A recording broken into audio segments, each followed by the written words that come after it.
ఇందాక కూర్చున్నప్పుడు మాట్లాడుతూ ఒక మాట చెప్పారు. మీరు ఇక్కడ నుంచి ఇంత దూరం నుంచి మీరు ఇక్కడ రావడం మాకు చాలా ఆనందంగా ఉందని అంటే నేను అన్నాను, it is my primary responsibility to come over and make the students motivated. అది ఆయన సినిమా వ్యాపారంలో ఉన్న, రాజకీయంలో ఉన్న, ఆయన ఇందాక మాట్లాడినటువంటి మాటల్లో బాబు మోహన్ గారు ఎప్పుడో నాతో పాటు నడిపించినటువంటి నా కాంటెంపరీ యాక్టర్.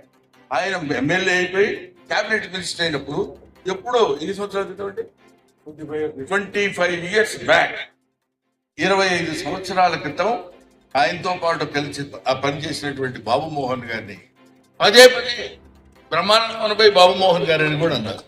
నాకు చాలా ఆనందం వేసింది. ఎందుకంటే బాబు మోహన్ ఇద్దరం బ్రదర్స్ లా ఉంటాం కాబట్టి ఆయన నన్నన్న ఒకటే, మేమందరం బికమ్ కమిడియన్ కమ్యూనిటీ. కాబట్టి ఇటువంటి వ్యక్తులు ఇలాంటి సోషల్ సర్వీస్ చేయాలనేటువంటి మినిస్టర్స్ మనకు ఉండటం కూడా మన అదృష్టం కింద భావిస్తూ, ముఖ్యంగా నంద్యాల ఈ రీజియన్ కి ఒక అద్భుతమైనటువంటి సేవ చేసే వ్యక్తి కూడా మనకు దొరకటం. మాట్లాడుతున్నప్పుడు ఎక్కువసేపు మనము